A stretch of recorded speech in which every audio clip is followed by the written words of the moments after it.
अस्सलाम वालेकुम भाईजान। कहानी गई जे मुक, प्रेस कॉन्फ्रेंस हो गई जे अहमद सियाल दी, लेकिन चली नहीं है। मीडिया दे कलैदा गल चल जाऊगी, देखो किदों चलूगी। सिटी 41 92 न्यूज़ भी सी उत्थे, होर भी सी 2-3 5 चैनल वाले खाने च।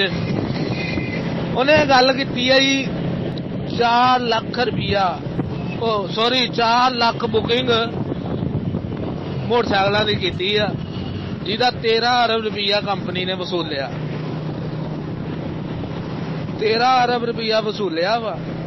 48,000 बुकिंग जी जाली पई है, वो 1 अरब के कुछ करोड़ तो कुछ रुपये बनते हैं। वो जनाबे वाली स्टाकिस्ट खा गए आ। उस तो बाद जो 13 अरब आ वो भी मेरे को नहीं है, वो मेरे थले वाला अमला डायरैक्टर ये वो खा के ते नस गए हुए आ। कोई कोलंबो बैठा तो कोई दुबई बैठा तो कोई किने बैठा तो कोई किने बैठा। लिहाजा मैं बैठा वा,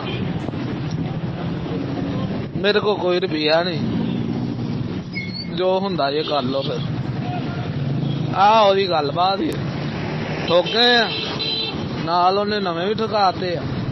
का इंकशाफ हुआ, कंपनी शहरियों की जेबों से 13 अरब रुपए निकलवा चुकी है। डिप्टी डायरेक्टर FIA साजिद अकरम चौधरी की प्रेस कॉन्फ्रेंस।